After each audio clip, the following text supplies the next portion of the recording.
Hello my dudes and welcome back to the Steampunk Saga. Last episode we got a couple of residences up to level 2, and that's great news. That means we can get more dudes in the colony. I want to get way more though, so this episode what we're going to be doing is building some more houses, but also we need a way to feed these guys as well. It's long past time we built a farm. So to that end I got the schematic cannon out and carved out a huge section of this mountain next to my house.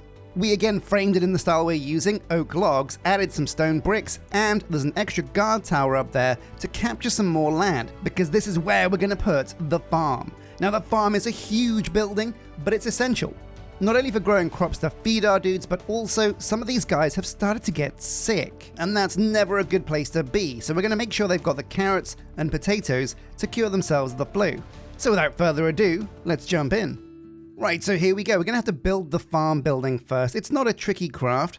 I think it's like a hoe, some wood, and the build tool, but we should have everything we need. Look in here, it's the farmer's hut, boom. And bam, there we go. Now we'll need the build tool as well, and let's go and try and position this. So I had to kind of measure this area to make sure it was big enough for this farm, because oh my god, the steampunk style farm is huge. So let's take a look.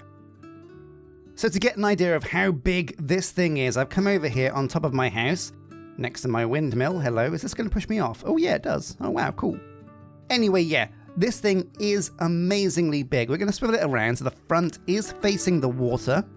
And now it's facing the right way. We need to get it into position as well. So we're going to bring it forward so it's not clipping with anything important. And that looks to be about the perfect position. Now, there's a huge problem with this build. Oh my god, for some reason, the guy who designed this building gave it like 50 layers of dirt. Oh my god. Now each one of those layers is a layer that our builder is going to have to dig out, then replace with dirt, and I can't for the life of me work out why. There must be a good reason for this build to work like that, but yeah, maybe when the levels get further along, it builds different buildings underground. I don't know, but this is a huge amount of dirt.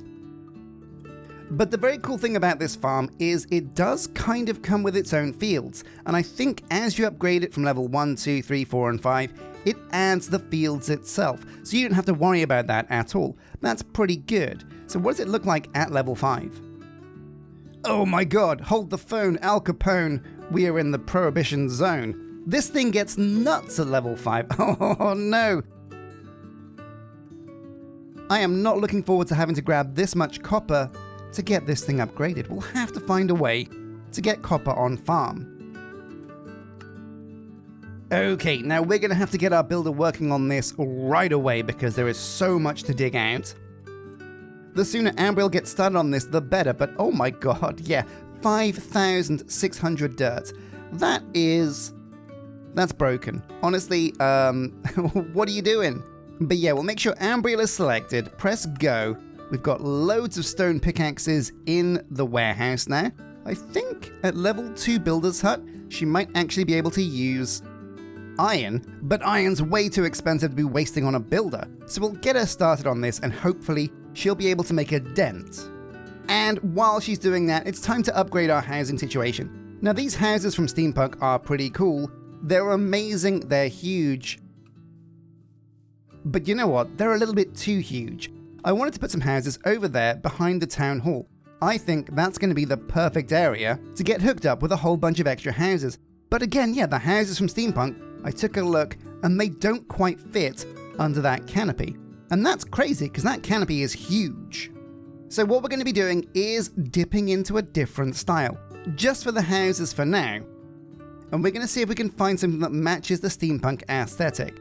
So I have some spare residences in here. I reckon 4's okay. Now if you're playing Minecolonies at home and you want to get like the best out of your colony, you want to min-max, you don't really want to put all your housing in the same area. Housing really benefits from being spread around because every worker needs to be kind of near their house. It's essential. Otherwise it takes them too long to get home, it gets dark, and they die to monsters. Okay, so here we are. Now the one big thing we have to remember with our colony is eventually, we're going to have a train.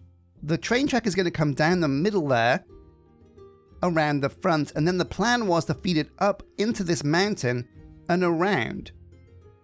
But I think what would be really cool is if we have the train in front of the houses, because the houses are going to be much bigger than the train anyway. I think that would look really cool. Anyway, let's take a look at some different styles to see what we think looks good. So for number 1, we'll try the default Minecolonies original style. This is pretty basic, but you know what? It still stands up as a really good looking style. Especially at level 5. Take a look at this.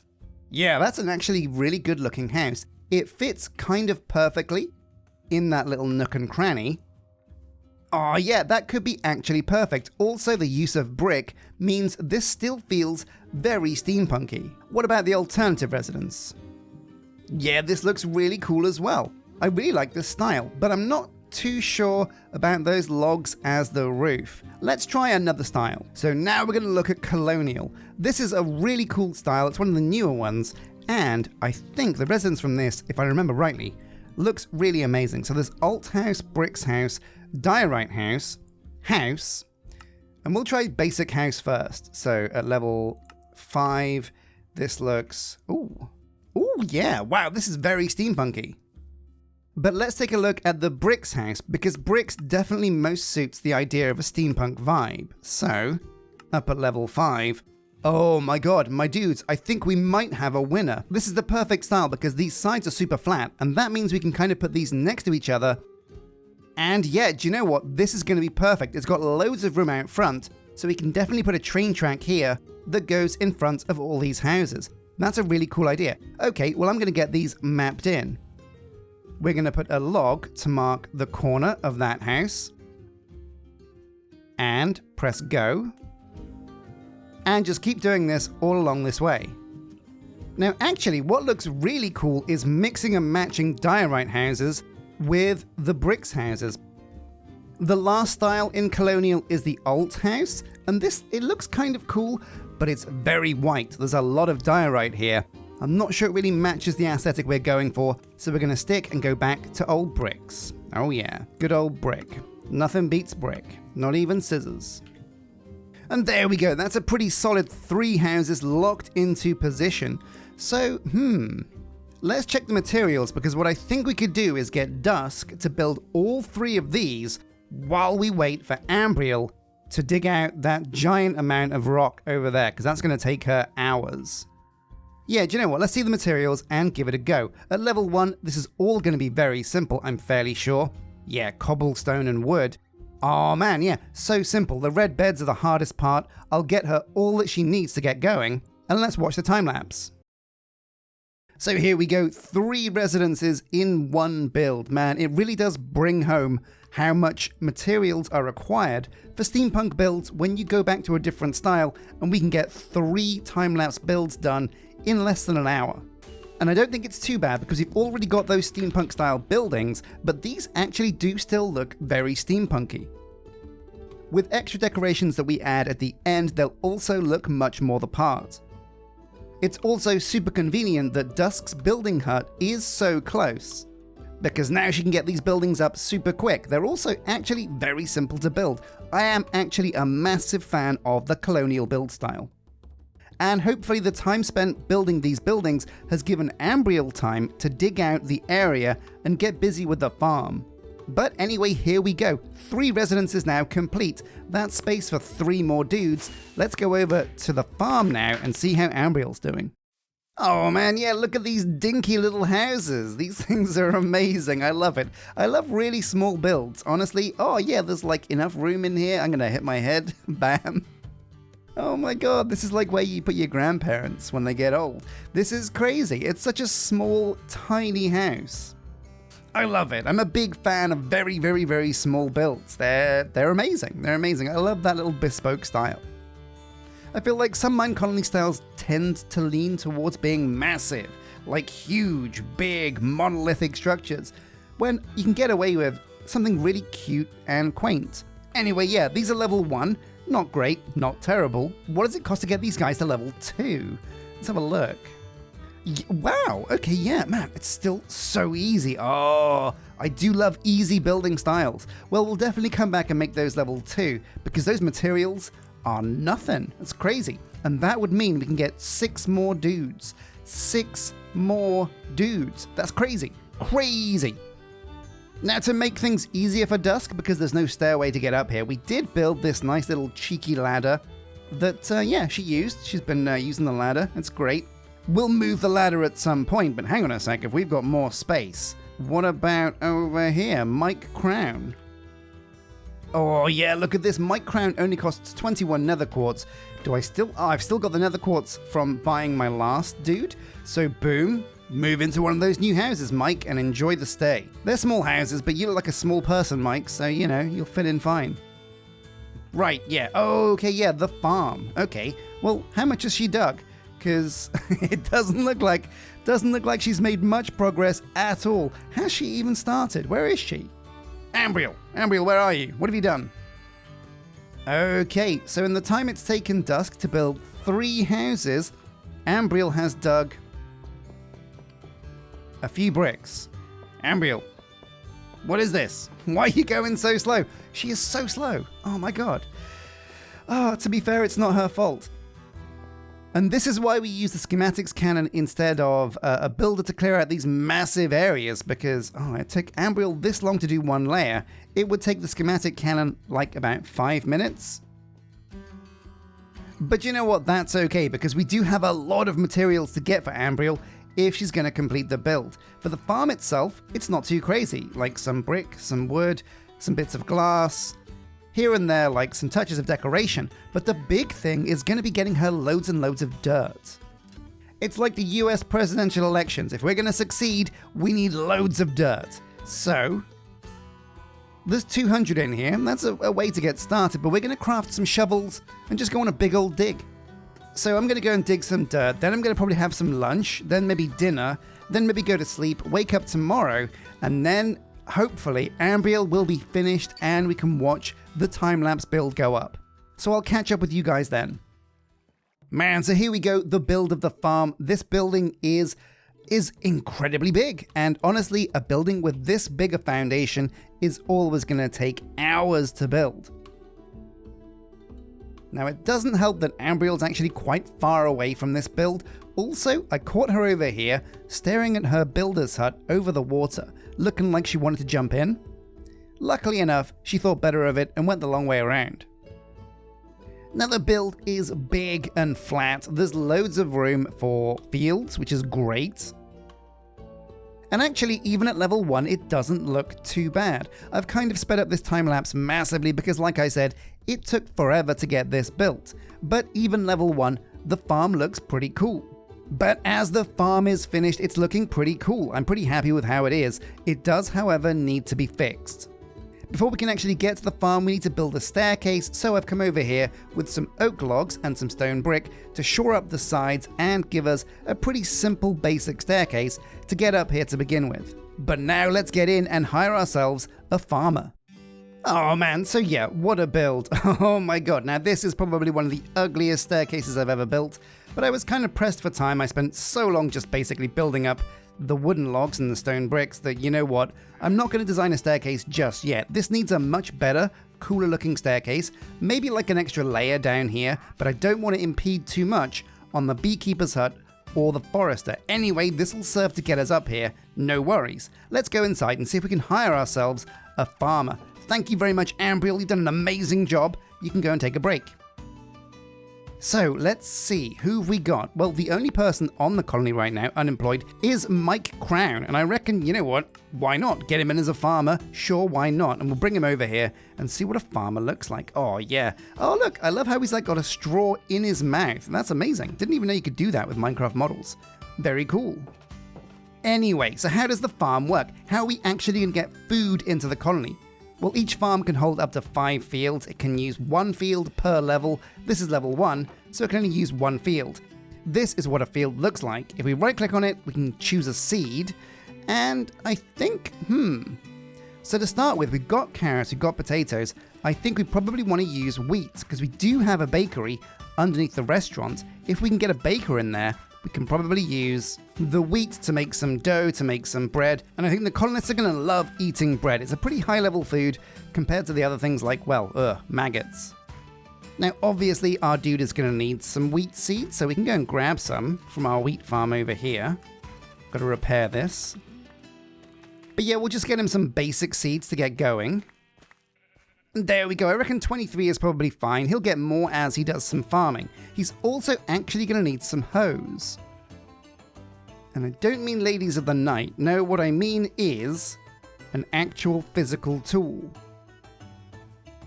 There's one wooden hoe in here. It's pretty low, but we might as well get some final use out of it. And we'll just use some sticks and whatever it is. So here we go, Mike. I'm going to go into your backpack, if I can find it. Oh, what the hell?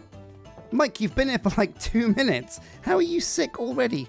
Might be because he's really hungry. Well, that just lights a fire under our butts because we definitely need to get food into the colony as quick as we can. So I've got some carrots. I'll give you a couple just in case you get sick again, because you're likely to. I don't have any potatoes on me though, so I'll go and grab those. Lovely stuff. So, with Mike in position, we've got to make use of this wheat. He's going to take a while growing that, so there's no real rush, but I want to get the systems in place so everything is ready and we have a steady supply chain. So the way it works is, wheat gets grown at the farm.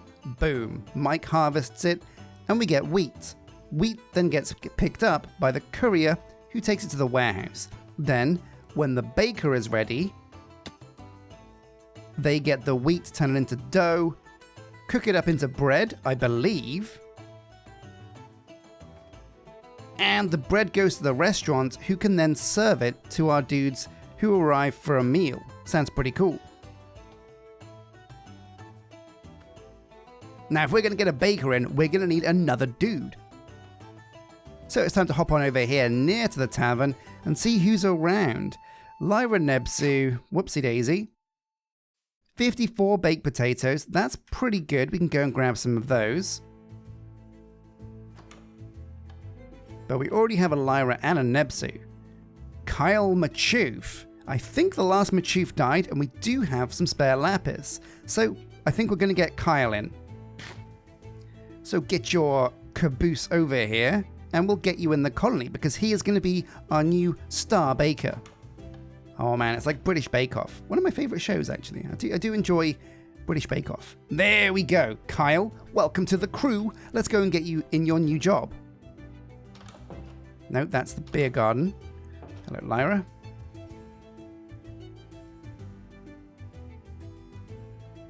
And here we go. So underneath the restaurant in this weird dank hole is, of course, the bakery. And we can hire... Oh my god, look at the stats. He's got so much knowledge. Needs all the knowledge of those recipes. So, we've got Kyle as a baker. We'll summon him over here. And... oh yeah, is that supposed to be flour on his pants? Oh, I hope so. Anyway. He's going to need a couple of things, of course. To smelt the wheat into bread, he's going to need to know what to use for fuel. And we're going to give him both coal and charcoal and put loads of that into our warehouse for him. Now his smelting recipes, look at this. He'll smelt manchit dough into manchit bread, muffin dough into muffins, oh delicious, and of course bread dough into bread. But can he craft bread dough? Yes he can. 3 wheat will make 1 bread dough. There's also some other fancy recipes in here with honey and butter. Oh my god, you can get butter. Oh, this is amazing. He could make lambus bread, but he knows these recipes by default. We don't need to teach him them. Amazing. There's nothing in settings we need to change, so I think we're kind of good to go. He doesn't need any tools because a baker just uses his hands, right? His hands are his shovels. Kind of. You got hands like shovels, Kyle. How do you feel about that? Oh my god, that stain. What is that? It can't be flour. He hasn't got any wheat. Oh, this is awkward. Anyway, I think we're kind of good to go. This, in theory, should work, and when we come back next time, there should be loads of wheat planted at the farm. That will have been turned into dough, and then that would have been turned into bread. As long as I can get some wooden logs into our smelting setup, get that turned into charcoal, lickety split, he's gonna do fine. We've also got loads of houses over there, so whenever I see more dudes around, we'll see if we can get them in the colony. In fact, Toodles von Wolfgang, hello my friend, Good to see Toodles. He's one of the dudes on the Discord. And he's a pretty cool dude at that. And also for 24 nether quartz, do I have enough? 25, oh my god, perfect. Boom, he's in the colony as well. I'm not sure what job we're going to give him, because we've got a few around the colony. We'll wait and see, because we've done a lot this episode, and next episode we can maybe look into getting more dudes into those houses, and getting another building down. So a massive thank you for watching this episode, my dudes. This has been pretty productive for us. We've got a farm, finally. It's huge. We need to do a lot of decoration around that, so I'm going to see if I can take care of that. I need to fix those stairs for one, but it is going to look beautiful and amazing in the end. You got to bear with me. You got to trust me on that. We also got 3 amazing houses thanks to our new all-star builder, Dusk, who's doing a great job so far. They're a different style, but I think they'll fit really well in the colony. So a massive thank you for watching. Don't forget to hit like and subscribe. Drop a comment if you've got any ideas about what we should be building next. But in my head, I'm thinking probably university. It's about time we got researching some new buildings. And it's the gateway to hospital because our dudes are getting sick all over. So until next time, my dudes, take care.